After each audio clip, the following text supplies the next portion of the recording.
అన్నీ అక్కడ కూర్చుంటాయి. రెండో కారణం ఎందుకుంటానో తెలుసా పార్వతి?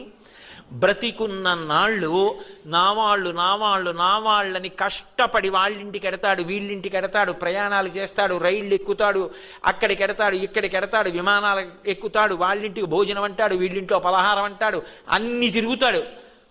సరదాగా అలా వెళ్ళొద్దామని ఎవడైనా రుద్రభూమికి ఎడతాడా? ఎవడు వెళ్ళాడు. కానీ అంతా అయిపోయిన తర్వాత రుద్రభూమికి తీసుకొచ్చిన తర్వాత నేనని ఇన్నాళ్ళు ఇన్ని ఫెయిర్ అండ్ లవ్లీలు రాసి, ఇన్ని ఆల్అవుట్లు పెట్టి, ఇంత ఏసీలో ఇంత పరుపు మీద పడుకోబెట్టిన శరీరం కట్టెల్లో కాలిపోతుంటే చూసుకుంటూ ఉంటాడు జీవుడు.